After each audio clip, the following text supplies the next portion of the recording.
Who hasn't had one of those days at work? The kind where it seems like there's always that one person who knows just how to push your buttons.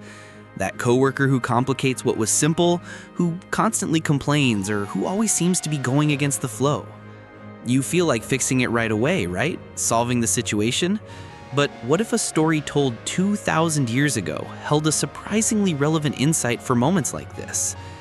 Yes, tension at work is nothing new. And there's a particularly interesting parable Jesus told, the wheat and the weeds, or the wheat and the tares.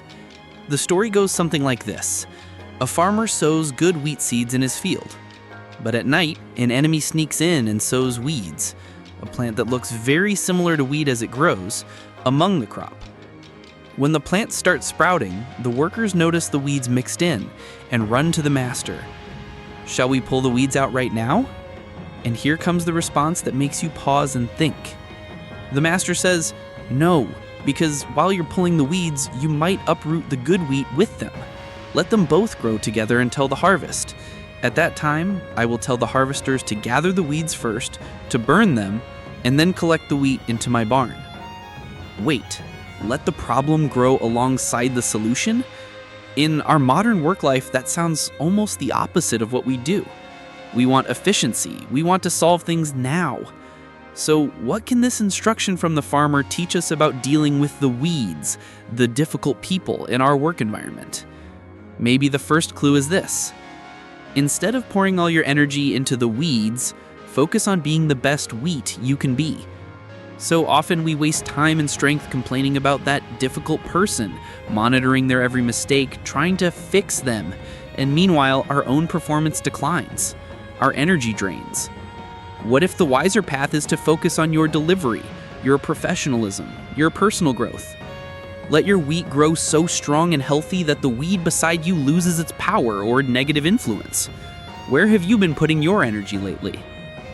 The farmer was afraid that in the rush to pull out the weeds, the good wheat would be damaged too. In our corporate world, how often does an attempt to eliminate a problem person lead to even bigger problems? It stirs gossip, poisons the atmosphere, harms projects, and drags down team morale. The good wheat. Sometimes impulsive actions, even with good intentions, cause more collateral damage than the original issue. Could the parable be inviting us to be more cautious and to think long-term, considering the health of the whole field before acting rashly? In the story, the master guarantees, at the time of harvest, the separation will happen. So what is the harvest at work?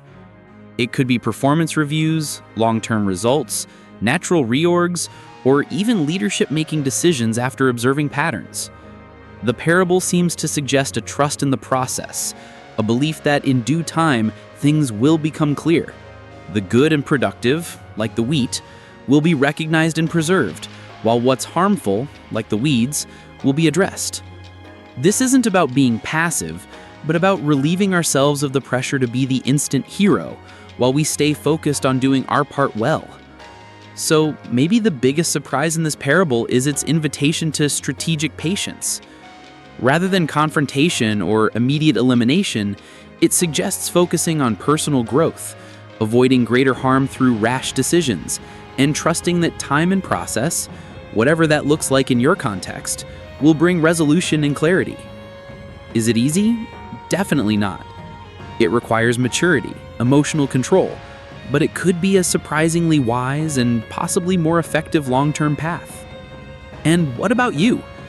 Of course, every situation is different, and sometimes intervention is necessary. But did this perspective from the parable of the wheat and the weeds help you think differently about how to deal with difficult people at work? What other stories or principles help you in moments like this? Share your thoughts in the comments. Let's learn from each other. And if this reflection brought you any fresh insight, hit that like button so we know it meant something to you. See you in the next one.